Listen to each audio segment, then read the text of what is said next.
Kumusta mga kaboxing? This is Boy Kalawang TV. So kanina lang po mga idol, naganap ang official and final weigh-in nila WBO World Lightweight Champion Keyshawn the Businessman Davis. At ang makakalaban nito para bukas na si former world title challenger Edwin Lagranada de los Santos na ginanap sa Norfolk, Virginia, USA kanina.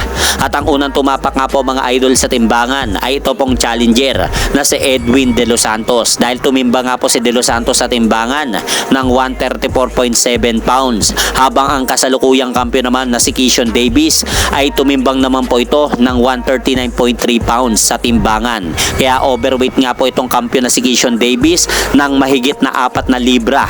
Kaya dahil po sa nag-overweight itong si Keyshawn Davis mga idol, wala na po siyang pag-asa pang madepensahan ang kanyang WBO lightweight belt sa laban nila ni Edwin de los Santos kahit manalo pa ito bukas.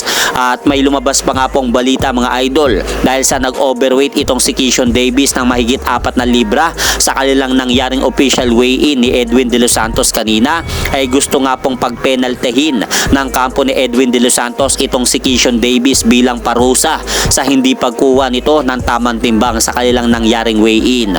At ayon pa nga po dito mga idol, sa inilabas na report ng ESPN Ringside, ang laban ng Keyshawn Davis versus Edwin Lagranada de los Santos ay hindi na daw matutuloy dahil sa nag-overweight ng mahigit 4 na libra itong kampiyon na si Keyshawn Davis sa kanilang nangyaring weigh-in ni Edwin de los Santos. At ang magiging main event na lang po na papalit na laban ay ang laban ng Abdullah Mason versus Jeremiah Nakatila. Kaya ang saklap nga po na nangyari kay Keyshawn Davis mga idol.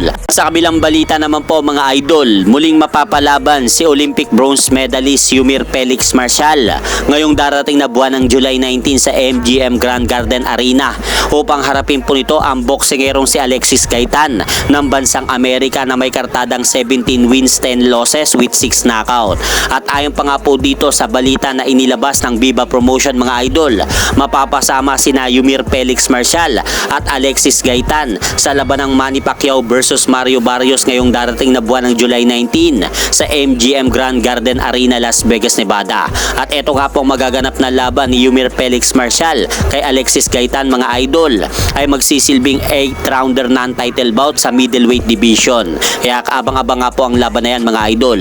Kaya suportahan po natin si Yumir Felix Marcial sa kanyang pagbabalik sa ibabaw ng lona. At hanggang dito na lang po muna ang aking update sa mga aganapan sa mundo ng boxing. At syempre mga idol, huwag nyo rin pong kalimutan, pakisuportahan nyo naman po muna ang ating munting channel. Maraming salamat po.